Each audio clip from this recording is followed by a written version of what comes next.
ದಾವಣಗೆರೆಯ ಚನ್ನಗಿರಿಯಲ್ಲಿ ಮುಸ್ಲಿಂ ಮಹಿಳೆ ಮೇಲೆ ಅಮಾನುಷ ಹಲ್ಲೆ ನಡೆದಿದೆ. ಜಮಿಯಾ ಮಸೀದಿಯ ಮುಂದೆಯೇ ದೊಣ್ಣೆಯಿಂದ ಮಹಿಳೆಗೆ ಥಳಿಸಿದ್ದಾರೆ. ಈ ವಿಚಾರದ ಬಗ್ಗೆ ಕಲಬುರಗಿಯಲ್ಲಿ ಮುಖ್ಯಮಂತ್ರಿ ಸಿದ್ದರಾಮಯ್ಯ ರಿಯಾಕ್ಟ್ ಮಾಡಿದ್ದಾರೆ. ದಾವಣಗೆರೆಯ ರಕ್ಕಸರ ಮೇಲೆ ನಿರ್ದಾಕ್ಷಿಣ್ಯವಾಗಿ ಕ್ರಮ ಆಗಲಿದೆ. ಕಾನೂನು ಯಾರೇ ತಪ್ಪು ಮಾಡಿದ್ರು ಕೂಡ, ಕಾನೂನು ಉಲ್ಲಂಘನೆ ಮಾಡಿದ್ರು ಕೂಡ,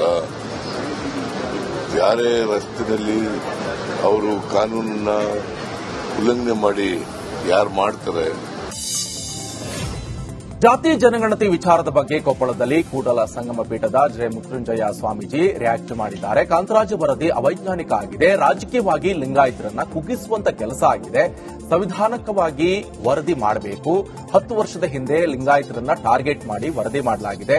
ಇನ್ನು ಲಿಂಗಾಯತರನ್ನ ರಾಜಕೀಯವಾಗಿ ತುಳಿಯುವ ಕೆಲಸ ಅಂತ ಹೇಳಿದ್ದಾರೆ. ಕಾಂತರಾಜ್ ಅವರ ವರದಿ ಮೊದಲನೇದಾಗಿ ಅವೈಜ್ಞಾನಿಕವಾಗಿರತಕ್ಕಂಥ ವರದಿ. ಕರ್ನಾಟಕದಲ್ಲಿ ಪ್ರಬಲ ಸಮುದಾಯಗಳಲ್ಲಿ ಲಿಂಗಾಯತ ಮತ್ತು ಒಕ್ಕಲಿಗ ಸಮುದಾಯಗಳು, ಎಲ್ಲೇ ಒಂದು ಕಡೆ ಪ್ರಬಲ ಸಮುದಾಯಗಳ ಜನಗಣತಿಯನ್ನ ಕಾಂತರಾಜ್ ವರದಿ ನೆಪದೊಳಗೆ ಕಡಿಮೆ ತೋರಿಸಿ ರಾಜಕೀಯವಾಗಿ ಲಿಂಗಾಯತ ಸಮುದಾಯವನ್ನು ಕುಗ್ಗಿಸುವಂತ ಒಂದು ಷಡ್ಯಂತ್ರ ಕರ್ನಾಟಕದಲ್ಲಿ ಬಹಳ ವರ್ಷ ನಡೀತಾ ಇದೆ. ಅದು ಇವತ್ತು ಕಾಂತರಾಜ್ ವರದಿ ಮೂಲಕವಾಗಿ ಬೆಳಕಿಗೆ ಬಂದಿರತಕ್ಕಂಥದ್ದು ಸ್ವಾಭಿಮಾನಿ ಲಿಂಗಾಯತರಿಗೆ ಮತ್ತು ಒಕ್ಕಲಿಗರಿಗೆ ಬಹಳ ನಿರಾಶೆಯನ್ನು ಉಂಟು ಮಾಡಿದೆ. ಕಾರಣ, ವೈಜ್ಞಾನಿಕವಾಗಿ ಸತ್ಯಕ್ಕೆ ಹತ್ತಿರವಾಗಿ ಸಂವಿಧಾನಕ್ಕೆ ಬದ್ಧವಾಗಿ ದತ್ತಾಂಶಗಳ ಆಧಾರದ ಮೇಲೆ ವರದಿಯನ್ನು ತಯಾರು ಮಾಡಿದರೆ ಎಲ್ಲರೂ ಸ್ವೀಕಾರ ಮಾಡ್ತಾರೆ. 10 ವರ್ಷಗಳ ಹಿಂದೆ ಕೇವಲ ಎಲ್ಲೇ ಒಂದು ಕಡೆ ಕೂತ್ಕೊಂಡು ಪೂರ್ತಿಯಾಗಿ ಯಾವ ಮನೆಗಳಿಗೂ ಭೇಟಿ ಕೊಡಲಾರ್ದೇ ಲಿಂಗಾಯತ ಕೊಂಡಿದ್ದಾಳೆ. ಇನ್ನು ಈ ಬಗ್ಗೆ ಪ್ರಕರಣ ದಾಖಲಿಸಿಕೊಂಡು ಪೊಲೀಸರು ತನಿಖೆಯನ್ನು ಮುಂದುವರೆಸಿದ್ದಾರೆ. ಕಿರಂಬಿ ಕಲ್ಕೇರಿ ಅಂತಂದು 37 ವರ್ಷದ ಮಹಿಳೆ. ಬಳ್ಳಾರಿ ಜಿಲ್ಲೆಯ ಸಂಡೂರು ತಾಲೂಕಿನ ಗೊಲ್ಲಲಿಂಗಮ್ಮನಹಳ್ಳಿ ಗ್ರಾಮದಲ್ಲಿ ಗಾಳಿ ಸಹಿತ ಮಳೆಗೆ ಬಾಳೆ ಬೆಳೆ ನೆಲಕಚ್ಚಿದೆ. ಗಾಳಿ ಮಳೆಗೆ ಲಕ್ಷಾಂತರ ಮೌಲ್ಯದ ಬಾಳೆ ಬೆಳೆ ಸಂಪೂರ್ಣ ನಾಶ ಆಗಿದೆ.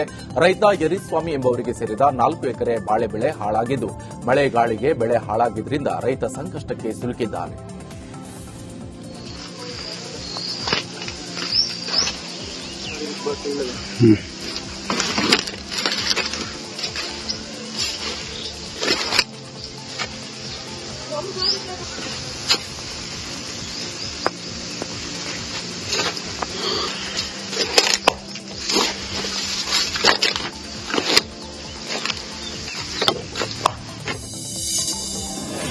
ಬಾಗಲಕೋಟೆಯಲ್ಲಿ ಬಿಜೆಪಿ ಜನಾಕ್ರೋಶ ಯಾತ್ರೆ ನಡೆಯುವ ಹಿನ್ನೆಲೆ ನಿನ್ನೆ ಬಿವೈ ವಿಜೇಂದ್ರ ಬಾಗಲಕೋಟೆಗೆ ಆಗಮಿಸಿದ್ದಾರೆ. ಬಾಗಲಕೋಟೆ ಆಗಮಿಸಿದ ಬಿವೈ ವಿಜೇಂದ್ರ ಅವರಿಗೆ ಬಿಜೆಪಿ ಮುಖಂಡರು ಹೂಗುಚ್ಛ ನೀಡಿ ಸ್ವಾಗತವನ್ನು ಮಾಡಿದ್ದಾರೆ. ಇನ್ನು ಲೋಕಪುರದಲ್ಲಿರುವಂತಹ ಬಸವೇಶ್ವರ ಪುತ್ಥಳಿಗೆ ಬಿವೈ ವಿಜೇಂದ್ರ ಮಾಲಾರ್ಪಣೆ ಮಾಡಿದ್ರು. ಈ ವೇಳೆ ವಿಜೇಂದ್ರ ಪರ ಕಾರ್ಯಕರ್ತರು ಘೋಷಣೆ ಕೂಗಿದ್ದಾರೆ.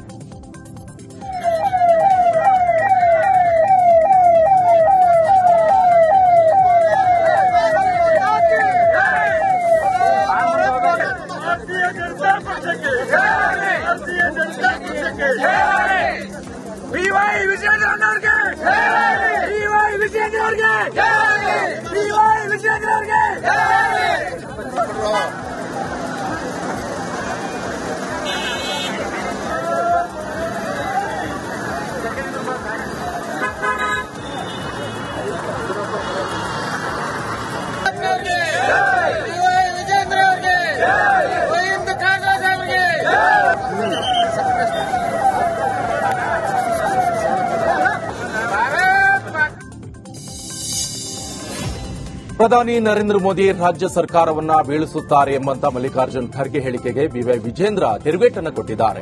ಆಡಳಿತ ಪಕ್ಷದ ಶಾಸಕರಿಗೆ ಸರ್ಕಾರದ ಮೇಲೆ ವಿಶ್ವಾಸ ಕಡಿಮೆ ಆಗ್ತಾ ಇದೆ. ಒಬ್ಬ ಶಾಸಕ ಹೇಳ್ತಾರೆ ಆತ್ಮಹತ್ಯೆ ಮಾಡ್ಕೊಳ್ತೀನಿ ಅಂತ, ಮತ್ತೊಬ್ಬ ಶಾಸಕರು ಹೇಳ್ತಾರೆ ಅನುದಾನವೇ ಸಿಗ್ತಿಲ್ಲ ಅಂತ. ಏನ್ ದರಿದ್ರ ಸರ್ಕಾರ ಅಂತ. ಅಷ್ಟೇ ಅಲ್ಲದೆ ಮುಖ್ಯಮಂತ್ರಿಗಳ ಆರ್ಥಿಕ ಸಲಹೆಗಾರರೇ ಸರ್ಟಿಫಿಕೇಟ್ ಕೊಟ್ಟಿದ್ದಾರೆ. ಇದರ ಮೇಲೂ ಕೂಡ ಇನ್ನೇನ್ ನಿರೀಕ್ಷೆ ಮಾಡ್ತೀರಿ ಈ ಸರ್ಕಾರದಿಂದ? ಹಾಗಾಗಿ ಶಾಸಕರು ಸಹಜವಾಗಿಯೇ ಈ ಸರ್ಕಾರದ ವಿರುದ್ಧ ಬೇಸತ್ತಿದ್ದಾರೆ ಅಂತ ಮಲ್ಲಿಕಾರ್ಜುನ್ ಖರ್ಗೆ ವಿರುದ್ಧ ಬಿವೈ ವಿಜೇಂದ್ರ ಕಿಡಿಕಾರಿದ್ದಾರೆ. ಪೂರ ಆಡಳಿತ ಪಕ್ಷದ ಶಾಸಕರ ಬಗ್ಗೆ ವಿಶ್ವಾಸ ಕಡಿಮೆ ಆಗ್ತಾ ಇದೆ. ಆಡಳಿತ ಪಕ್ಷದ ಶಾಸಕರಿಗೆ ಸರ್ಕಾರದ ಮೇಲೆ ವಿಶ್ವಾಸ ಕಡಿಮೆ ಆಗ್ತಾ ಇದೆ. ಒಬ್ಬ ಶಾಸಕರು ಹೇಳ್ತಾರೆ ಆತ್ಮಹತ್ಯೆ ಮಾಡ್ಕೊಂತೀನಿ ಅಂತಾರೆ, ಮತ್ತೊಬ್ಬ ಶಾಸಕರು ಹೇಳ್ತಾರೆ ಅನುದಾನನೇ ಸಿಗ್ತಲ್ಲ, ಏನು ದರಿದ್ರ ಸರ್ಕಾರ ಅಂತ ಶಾಸಕರೇ ಮಾತನಾಡ್ತಾ ಇದ್ದಾರೆ. ಮುಖ್ಯಮಂತ್ರಿಗಳ ಆರ್ಥಿಕ ಸಲಹೆಗಾರ ಹೇಳ್ತಾರೆ ಭ್ರಷ್ಟಾಚಾರದಲ್ಲಿ ಇಡೀ ದೇಶದಲ್ಲಿ ನಂಬರ್ 1 ಸ್ಥಾನ ಕರ್ನಾಟಕ ಪಡೆದುಕೊಂಡಿದೆ ಅಂತೇಳಿ ಮುಖ್ಯಮಂತ್ರಿಗಳ ಆರ್ಥಿಕ ಸಲಹೆಗಾರ ಸರ್ಟಿಫಿಕೇಟ್ ಕೊಟ್ಟಿದ್ದಾರೆ. ಇನ್ನೇನು ನಿರೀಕ್ಷೆ ಮಾಡ್ತೀರಪ್ಪ ಈ ಸರ್ಕಾರದಿಂದ? ಹಾಗಾಗಿ ಶಾಸಕ ನಿನ್ನೆ ಗದಗ ಜಿಲ್ಲೆಯ ಹಲವೆಡೆ ಗಾಳಿ ಸಹಿತ ಭಾರೀ ಮಳೆಯಾಗಿದೆ. ಅರ್ಧ ಗಂಟೆಗೂ ಹೆಚ್ಚು ಸಮಯ ಸುರಿದ ಧಾರಾಕಾರ ಮಳೆಗೆ ಜನರು ಕಂಗಾಲಾಗಿದ್ದಾರೆ. ಇನ್ನು ಗಾಳಿ ಮಳೆಗೆ ಮನೆ ಮೇಲಿನ ಶೀಟ್ಗಳು ಹಾರಿ ರಸ್ತೆಗೆ ಬಿದ್ದಿವೆ. ಒಟ್ಟಾರೆ ಮಳೆರಾಯನ ಅಟ್ಟಹಾಸಕ್ಕೆ ಗದಗ ಜನರು ಹೈರಾಣಾಗಿದ್ದಾರೆ.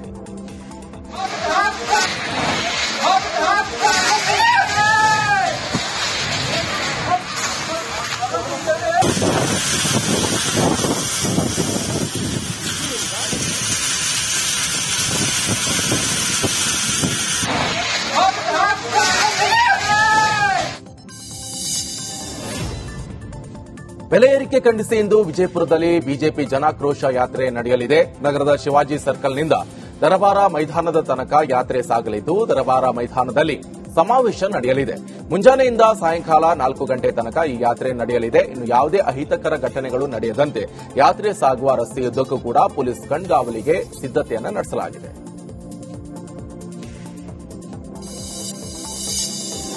ಕಾಂತರಾಜ್ ವರದಿಯಲ್ಲಿ ಲಿಂಗಾಯತ ಸಮಾಜದ ಜನಸಂಖ್ಯೆಯನ್ನ ತಪ್ಪಾಗಿ ತೋರಿಸಲಾಗಿದೆ ಅಂತ ಆರೋಪಿಸಿ ಪ್ರತಿಭಟನೆ ನಡೆಸಲಾಯಿತು.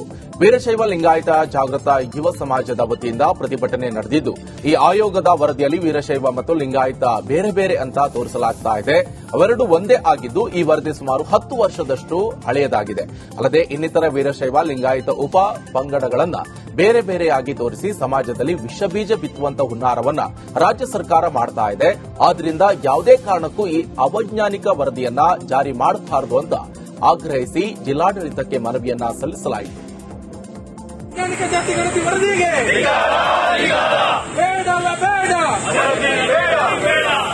ಸಮಾಜ ನೋಡುತ್ತಿರುವ ರಾಜ್ಯ ಸರ್ಕಾರಕ್ಕೆ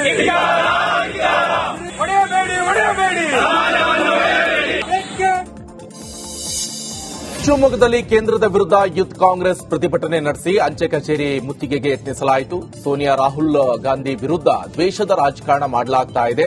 ಇಡಿ ಮೂಲಕ ನ್ಯಾಷನಲ್ ಹೆರಾಲ್ಡ್ ಸಂಸ್ಥೆಯ ಆಸ್ತಿಯ ಮುಟ್ಟುಗೋಲಿಗೆ ಯತ್ನಿಸಲಾಗಿದೆ. ತನಿಖಾ ಸಂಸ್ಥೆಗಳ ದುರ್ಬಳಕೆ ಮಾಡಿಕೊಂಡು ಕೇಂದ್ರದಿಂದ ದ್ವೇಷದ ರಾಜಕಾರಣ ಮಾಡಲಾಗ್ತಿದೆ ಅಂತ ಕಿಡಿಕಾರಿದರು. ಚಿತ್ರದುರ್ಗ ಜಿಲ್ಲೆಯ ಕೆಲವೆಡೆ ಗಾಳಿ ಸಹಿತ ಮಳೆಯಾಗಿದೆ. ಮಳೆಗಾಳಿಗೆ ಬೃಹತ್ ಗಾತ್ರದ ಬೇವಿನ ಮರ ನೆಲಕ್ಕುರುಳಿರುವಂತಹ ಘಟನೆ ಚಳ್ಳಕೆರೆ ತಾಲೂಕಿನ ಗೌರಸಮುದ್ರ ಗ್ರಾಮದಲ್ಲಿ ನಡೆದಿದೆ. ಸದ್ಯ ಯಾವುದೇ ಪ್ರಾಣಾಪಾಯ ಸಂಭವಿಸಿಲ್ಲ. ಆದರೂ ಕೂಡ ಪಕ್ಕದ 3 ಮನೆಗಳಿಗೆ ಹಾನಿ ಉಂಟಾಗಿದೆ. ಅಷ್ಟೇ ಅಲ್ಲದೆ ನಿರಂತರವಾಗಿ ಮಳೆಯಾಗುತ್ತಿರುವುದರಿಂದ ರೈತರ ಮೊಗದಲ್ಲಿ ಮಂದಹಾಸ ಮೂಡಿದೆ.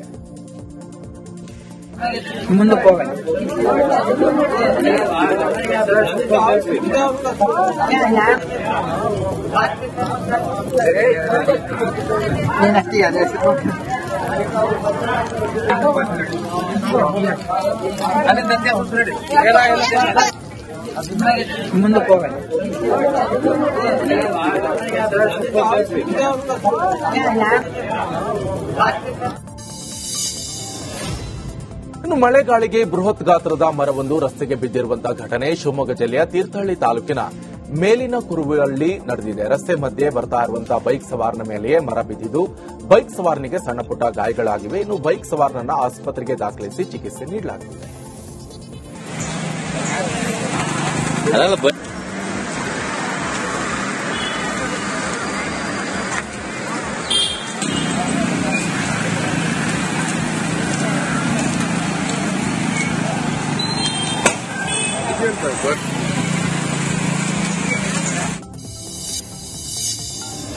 ಜಾತಿಗಣತಿ ವಿಚಾರಕ್ಕೆ ಸಂಬಂಧಪಟ್ಟಂತೆ ಡಾಕ್ಟರ್ ಯತೀಂದ್ರ ಸಿದ್ದರಾಮಯ್ಯ ಬಿಜೆಪಿ ವಿರುದ್ಧ ಕಿಡಿಕಾರಿದ್ದಾರೆ. ಬಿಜೆಪಿ ಮೀಸಲಾತಿ ವಿರೋಧಿಗಳು ಜಾತಿ ಗಣತಿಯಿಂದ ಹಿಂದುಳಿದ ವರ್ಗಕ್ಕೆ ಎಲ್ಲಿ ಹೆಚ್ಚು ಮೀಸಲಾತಿ ಸಿಗುತ್ತೋ ಅಂತ ಬಿಜೆಪಿಗೆ ಭಯ ಆಗ್ತಾ ಇದೆ. ಅದಕ್ಕಾಗಿ ಜಾತಿ ಗಣತಿಯನ್ನ ವಿರೋಧ ಮಾಡುತ್ತಿದ್ದಾರೆ. ಅವರ ವಿರೋಧಕ್ಕೆ ನಾವು ಬೆಲೆ ಕೊಡಲ್ಲ. ಜಾತಿ ಗಣತಿಯನ್ನ ಈಗಾಗಲೇ ಸಂಪುಟದ ಮುಂದೆ ಮಂಡಿಸಲಾಗಿದೆ. ಅಷ್ಟೇ ಅಲ್ಲದೆ ಇಂದು ಸಚಿವರ ಜೊತೆ ಚರ್ಚೆ ನಡೆಸಿ ಜಾತಿ ಗಣತಿ ಬಗ್ಗೆ ಮುಂದಿನ ತೀರ್ಮಾನವನ್ನ ಸಿಎಂ ಮಾಡ್ತಾರೆ ಅಂತ ಮೈಸೂರಿನಲ್ಲಿ ಯತೀಂದ್ರ ಸಿದ್ದರಾಮಯ್ಯ ಹೇಳಿದ್ದಾರೆ. ಅದ್ರೊಳಗೂ ಬಿಜೆಪಿ ಯಾವಾಗಲೂ ಕೂಡ ಮೀಸಲಾತಿ ವಿರೋಧ ಇರುವಂತದ್ದು. ಇವತ್ತು ಈ ಕಾಂತರಾಜ್ ವರದಿಯ ಮುಖ್ಯ ಶಿಫಾರಸ್ ಏನಪ್ಪಾ ಇದೆ, ಹಿಂದುಳಿದ ವರ್ಗದವರಿಗೆ ಮೀಸಲಾತಿ ಪ್ರಮಾಣ ಹೆಚ್ಚಳ ಮಾಡಬೇಕು. ಈ 32% ಅದು 51% ಮಾಡಬೇಕು ಅಂತ ಹೇಳಿದ್ದಾರೆ. ಸೊ ಇದು ಯಾವಾಗಲೂ ಕೂಡ ಮೀಸಲಾತಿ ವಿರೋಧ ಮಾಡ್ತಾರೆ ಬಿಜೆಪಿ ಪಕ್ಷದವರು. ಈಗಲೂ ಕೂಡ ಅದೇ ರೀತಿ ಎಲ್ಲಿ ಹಿಂದುಳಿದ ವರ್ಗದವರಿಗೆ ಮೀಸಲಾತಿ ಸಿಗುತ್ತೆ ಅಂತ ಹೇಳ್ಬಿಟ್ಟು ಅವರು ವಿರೋಧ ಮಾಡಿದ್ದಾರೆ. ಸೊ ಹಾಗಾಗಿ ಅವ್ರ ವಿರೋಧಕ್ಕೆ ನಾವು ಹೆಚ್ಚು ಬೆಲೆ ಕೊಡಬೇಕಾಗಿಲ್ಲ. ನಾವು ಕಾಂಗ್ರೆಸ್ ಪಕ್ಷದವರು ಪ್ರಣಾಳಿಕೆಯಲ್ಲಿ ಭರವಸೆನ ಕೊಟ್ಟಿದ್ವಿ ಜನತೆ. ನಾವು ಅಧಿಕಾರಕ್ಕೆ ಬಂದರೆ ಜಾತಿ ಗಣತಿಯನ್ನ ವರದಿಯನ್ನ ಸ್ವೀಕಾರ ಮಾಡ್ತೀವಿ. ಅದನ್ನ ಇನ್ನು ರಾಜ್ಯ ಸರ್ಕಾರದ ವಿರುದ್ಧ ವಿಧಾನ ಪರಿಷತ್ ಸದಸ್ಯ ಡಾಕ್ಟರ್ ಸೂರಜ್ ರೇವಣ್ಣ ಕಿಡಿಕಾರಿದ್ದಾರೆ. ಜಾತಿಗಣತಿ ವರದಿ ಬಗ್ಗೆ ಒಂದೇ ಪದದಲ್ಲಿ ಹೇಳೋದಾದ್ರೆ ಯಾರನ್ನೋ ಕೂರಿಸಿ ಬರೆಸಿರುವಂತಹ ರೀತಿ ಇದೆ. ಯಾವುದೇ ವೈಜ್ಞಾನಿಕ ದತ್ತಾಂಶ ಇಲ್ಲ, ಅದಕ್ಕೆ ಪೂರಕವಾದಂತಹ ಸಾಕ್ಷ್ಯವೂ ಕೂಡ ಇಲ್ಲ. ನನ್ನ ದೃಷ್ಟಿಯಲ್ಲಿ ಯಾರೋ ಒಬ್ರು ಕುಳಿತುಕೊಂಡು ಇಬ್ಬರು ನಿವೃತ್ತ ಐಎಎಸ್ ಹಾಗೆ ಕೆಎಎಸ್ ಅಥವಾ ಪ್ರಮೋಟೆಡ್ ಕೆಎಎಸ್ ಆಫೀಸರ್ನ ಕೂರಿಸಿಕೊಂಡು ಬರೆಸಿ ಅದನ್ನ ಈಗ ಮಂಡನೆ ಮಾಡಲು ಸಿದ್ಧತೆ ಮಾಡಿಕೊಂಡಿದ್ದಾರೆ ಅಷ್ಟೇ ಅಂತ ಹಾಸನದಲ್ಲಿ ಎಂಎಲ್ಸಿ ಡಾಕ್ಟರ್ ಸೂರಜ್ ರೇವಣ್ಣ ಹೇಳಿದ್ದಾರೆ. ಜಾತಿ ಗಣತಿ ಬಗ್ಗೆ ಒಂದೇ ಒಂದು ಪದ ಹೇಳಬೇಕು ಅಂದ್ರೆ ಇದು ಸುಮ್ಮನೆ ಹೆಂಗೆ ಯಾರೋ ಕೂತ್ಕೊಂಡು ಬರ್ಸಿರೋ ತರ ಇದೆ. ಅದು ಯಾರೋ ಕೂತ್ಕೊಂಡು ಬರ್ಸಿರೋ ತರ ಇದೆ. ಇದಕ್ಕೆ ಯಾವ ಸೈಂಟಿಫಿಕ್ ಡೇಟಾನೂ ಇಲ್ಲ, ಅದಕ್ಕೆ ಸಪೋರ್ಟಿವ್ ಆಗಿರೋ ಒಂದು ಎವಿಡೆನ್ಸ್ ಏನೂ ಇಲ್ಲ. ಸುಮ್ಮನೆ ನನ್ನ ದೃಷ್ಟಿಲಿ ಯಾರೋ ಒಬ್ರು ಕೂತ್ಕೊಂಡು IAS KS ರಿಟೈರ್ಡ್ ಅಥವಾ ಪ್ರಮೋಟೆಡ್ KS ಆಫೀಸರ್ನ ಕೂರಿಸ್ಕೊಂಡು ಬರ್ಸಿ ಅದನ್ನ ನಂತರ ಈಗ ಮಂಡನೆ ಮಾಡೋಕ್ಕೆ ರೆಡಿ ಮಾಡ್ಕೊಂಡಿದ್ದಾರೆ ಅಂತ ಹೇಳಿ. ನಿನ್ನೆ ನಡೆದ ಹಾಸನ ನಗರಸಭೆ ಉಪಾಧ್ಯಕ್ಷ ಸ್ಥಾನ ಚುನಾವಣೆಗೆ ಹೇಮಲತಾ ಕಮಲ್ ಉಪಾಧ್ಯಕ್ಷರಾಗಿ ಆಯ್ಕೆಯಾಗಿದ್ದಾರೆ. ಬಿಜೆಪಿ ಸದಸ್ಯರು ಉಪಾಧ್ಯಕ್ಷ ಚುನಾವಣೆಯಲ್ಲಿ ಜೆಡಿಎಸ್ಗೆ ಸಹಕಾರ ನೀಡಿದ್ದರಿಂದ ಅವಿರೋಧವಾಗಿ ಜೆಡಿಎಸ್ ಅಭ್ಯರ್ಥಿಯಾಗಿ ಆಯ್ಕೆಯಾಗಿದ್ದಾರೆ. ವೀಲಿಂಗ್ ಮಾಡುತ್ತಿದ್ದ ಬೈಕ್ ಸೀಸ್ಗೆ ಹೋದ ಕಾಕಿಗೆ ಕಿಡಿಗೇಡಿಗಳು ಥಳಿಸಿರುವಂತಹ ಘಟನೆ ರಾಮನಗರದ ಟೌನ್ ವ್ಯಾಪ್ತಿಯ ಯಾರಾಬ್ ನಗರದಲ್ಲಿ ನಡೆದಿದೆ. ಚನ್ನಪಟ್ಟಣ ಸಂಚಾರಿ ಠಾಣೆಯ ಕಾನ್ಸ್ಟೇಬಲ್ ಜಯಕುಮಾರ್ ಬಸವರಾಜ್ ಮೇಲೆ ಸೈಫ್ ಖಾನ್ ಹಾಗೆ ಯೂಸುಫ್ ಖಾನ್ ಸೇರಿ 4 ಮಂದಿಯಿಂದ ಹಲ್ಲೆ ನಡೆಸಿದ್ದಾರೆ. ಈ ಸಂಬಂಧ ರಾಮನಗರ ಟೌನ್ ಪೊಲೀಸ್ ಠಾಣೆಯಲ್ಲಿ ಪ್ರಕರಣ ದಾಖಲಾಗಿದ್ದು ಓರ್ವ ಆರೋಪಿಯನ್ನ ಅರೆಸ್ಟ್ ಮಾಡಲಾಗಿದ್ದು ಉಳಿದವರಿಗಾಗಿ ಹುಡುಕಾಟವನ್ನು ನಡೆಸಲಾಗುತ್ತಿದೆ. ಉಡುಪಿ ಜಿಲ್ಲೆಯ ಕೊಲ್ಲೂರು ಅಭಯಾರಣ್ಯ ವ್ಯಾಪ್ತಿಯ ಜಡ್ಕಲ್ ಗ್ರಾಮದ ಕಿಂಡಿ ಅಣೆಕಟ್ಟು ಕುಸಿದು ಬೀಳುವಂತಹ ಸ್ಥಿತಿಯಲ್ಲಿದೆ. ಹೊಳ್ಮಕ್ಕಿ ಕಾನ್ಕಿ ಹಾಗೂ ಹರುಮನೆ ನಡುವೆ ಸಂಪರ್ಕ ಬೆಸೆಯುವ ಹಾಗೆ ನೀರಾವರಿ ಉದ್ದೇಶಕ್ಕೆ ಅಣೆಕಟ್ಟು ನಿರ್ಮಿಸಲಾಗಿತ್ತು. 2 ಊರುಗಳ ನಡುವೆ ಸಂಪರ್ಕ ಕೊಂಡಿಯಾಗಿರುವಂತಹ ಕಿಂಡಿ ಅಣೆಕಟ್ಟು ಶಿಥಿಲಾವಸ್ಥೆಗೆ ತಲುಪಿದ್ದು ಅರಣ್ಯದಂಚಿನ ಜನರು ಜೀವ ಭಯದಲ್ಲಿ ಕಾಲ ಕಳೆಯುವಂತಾಗಿದೆ.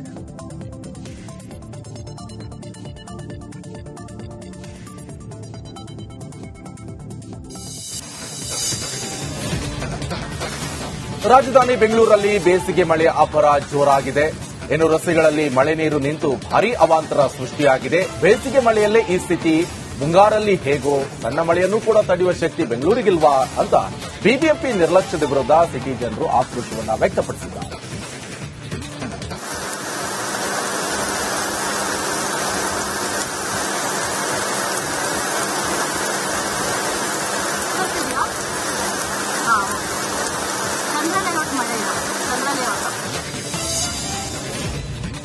ಬೆಂಗಳೂರಿನಲ್ಲಿ ಕಾಮುಕರಿಗೆ ಪೊಲೀಸರು ಬ್ರೇಕ್ ಹಾಕ್ತಾ ಇಲ್ವಾ ಎನ್ನುವಂತ ಪ್ರಶ್ನೆ ರಾಜೀವ್ ಗಾಂಧಿ ಕಾಲೋನಿಯಲ್ಲಿ ನಡೆದಿರುವಂತಹ ಘಟನೆ ಇದು.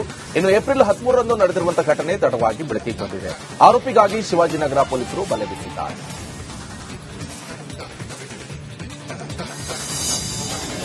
ಒನ್ ವೇನಲ್ಲಿ